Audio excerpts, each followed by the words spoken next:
এই দেখো, good morning. সকালে কাজ তোমাদের সাথে শেয়ার করলাম। দেখো আমার প্রত্যেক দিনে যা কাজ, বাইরে ফুল তোলা, ঝাড় দেওয়া, সমস্ত সকালে কাজ হয়ে গেছে। এবার ঘরের ভেতরে এসে এই যে মানে উঠোনটা জল দিয়ে ধুয়ে নিচ্ছি। আমার না সকালে বাসি কাপড় ছাড়া থাকে, যার জন্য তুলসীতলাটা আমি ধরলাম। কারণ আমি সকালবেলা ফুল তুলি, আমাদের তো অনুকূল ঠাকুরের দীক্ষিত, ইষ্টবিধি করতে হয়, যার জন্য আমি সকালেই বাসি কাপড় একবার ছেড়ে নিই।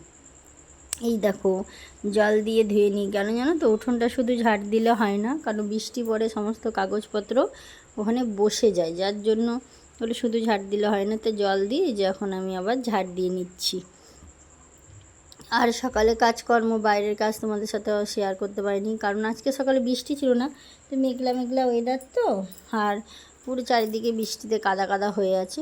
সকালের কাজ, বাইরের কিছু ফুল তোলা, কিছুই শেয়ার করতে পারিনি। তো ফুল তোলার সময় খুবই অন্ধকার ছিল। এই যে আমার সমস্ত কাজ হয়ে গেল। এবার আমি এই যে পুজো দিয়ে নিয়েছি। এখন বাজে 5টা 40। এখন দাদাভাই উঠেনি, উঠবে, উঠে ফ্রেশ হতে যাবে। তারপর দাদাভাইকে গ্রিন টি করে দেওয়া হবে। করে দেওয়ার পরে দাদাভাই ডিউটি বেরিয়ে যাবে। এই দেখো আমার সমস্ত কাজ হয়ে গেছে। তুলসীতলায় ধূপ দেখানো হয়ে গেছে। এই দেখো, দেখেছো? এই দেখো সমস্ত হয়ে গেছে, ঘর দৌড় একদম চকচকে হয়ে গেছে, মোছামুছি। এই যে ছেলের জন্য একটু দোকান থেকে টিফিন নিয়ে আসলাম। Hi friends, good morning, welcome back to my channel Rupa Malaka ব্লগে তোমাদের স্বাগতম। খুব খুব ভালোবাসা। আজকে মঙ্গলবার নতুন একটা ব্লগ নিয়ে চলে এসেছি, তোমরা দেখতে থাকো। ঠিক আছে, আমি চা খেয়ে নিই, তারপর তোমাদের সামনে আসছি।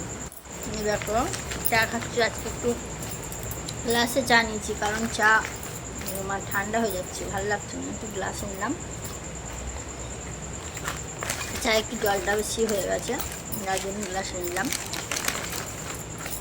তার সঙ্গে চিড়ে ভাজা খাচ্ছি। আজকে দেখি কি রান্না হয়। আজকে একটু মাছ করবো, কারণ কাল নিরামিষ খাওয়া হয়েছে। দেখি কি রান্না করি, তোমাদের সাথে শেয়ার করবো। চলো চাটা খাই, ছেলেকে স্কুল পাঠাই, তারপরে আসছি। ছেলেকে স্কুল করবো, তখন দেখাবো। তো চা খাওয়া হয়ে গেল, এসে বসলাম। এবার সবজি কাটবো। তার আগে দোকানে সবজি আনতে হবে, যা আছে সেগুলো কাটি। দাঁড়াও তোমাদের সাথে শেয়ার করি যে আজকে কি রান্না হবে। মাছ নিয়ে রেখেছিলাম, এখানে চিংড়ি মাছ আছে, এখানে চুনো মাছ আছে, এইটা তো হবেই। তারপর দেখি বড় মাছ এলে বড় মাছ করব, এই দুটো করব, তাই তোমাদের সাথে একটু শেয়ার করলাম। কালকে পেয়েছিলাম, ধুয়ে ফ্রিজে ভরে রেখেছিলাম, তাই তোমাদের একটু শেয়ার করলাম। ঠিক আছে। মেঘলা মেঘলা ওয়েদার, একদম ভালো লাগছে না। সত্যি কথা বলতে, একটু সারাদিন যদি একটু রোদ হয় আর রাতে বৃষ্টি হয়, তাহলে খুব একটা খারাপ লাগে না। মনে হচ্ছে তো রোদ বেরোবে। দেখি আজকে দেখি কি রান্না করি, কারণ তোমার চিংড়ি মাছ আছে, হয় পটল চিংড়ি, নয় কচু দিয়ে চিংড়িটা করবো না, দাদাভাই কচু খায় না।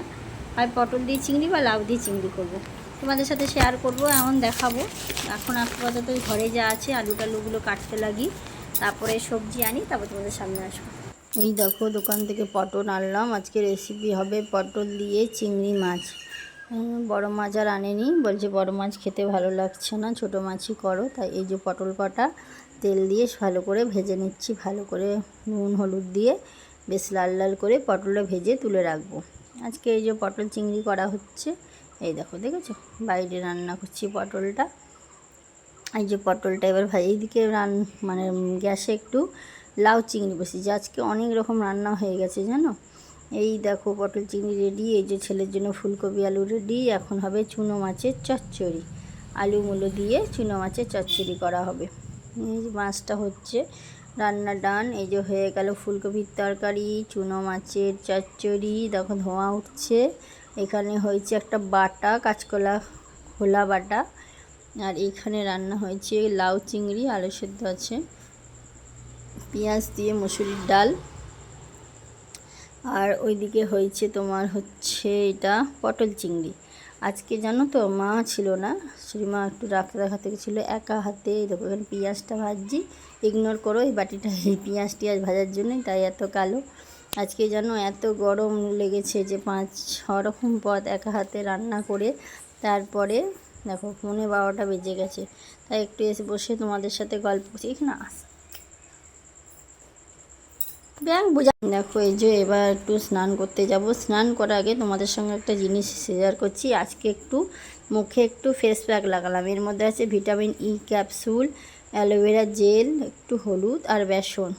বেসনটা ভালো করে মিক্সড করে নিলাম। এবার জলটা ভালো করে মুখ ধুয়ে এসে তারপরে এটাকে ভালো করে মুখে অ্যাপ্লাই করে নিচ্ছি। গোটা মুখ গলা অবধি একটুখানি করে অ্যাপ্লাই করে নেবো। এই দেখো তোমাদের সাথে শেয়ার করছি আস্তে আস্তে। গোটা গলা টলা পুরো আমি করে নিলাম, অ্যাপ্লাই করে নিলাম।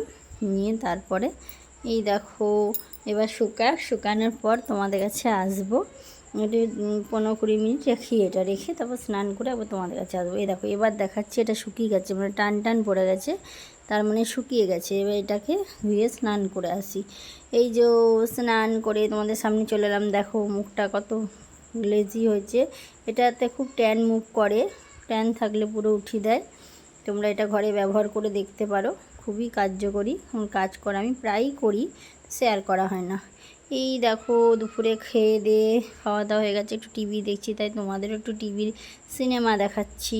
যে দেখো আমার বেটা, আমার শাশুড়ি মা সিনেমা দেখছে, তাই তোমাদেরকেও একটু দেখাচ্ছি। এই যে বিকালবেলা উঠলাম, উঠে তোমাদের সামনে আসলাম, এসে বসে এই যে গল্প করছি। সেইভাবে খুব একটা আজকে ক্লিপ নেওয়া হয়নি বা ভিডিও করা হয়নি। সত্যি কথা বলতে একই জিনিস কি দেখাবো বলো, তার জন্য একটু ভিডিওটা ছোট হয়ে গেল। তোমরা দেখো, সাবস্ক্রাইব করো, কমেন্ট করো, লাইক করো। আস্তে আস্তে অবশ্যই তোমাদের নতুন নতুন ভিডিও আনবো, ভালো ভালো ভিডিও আনবো। আরও সামনে ভালো ভালো ভিডিও আসছে। Good night, bye. আবার কাল নতুন ব্লগ নিয়ে ফিরে আসবো।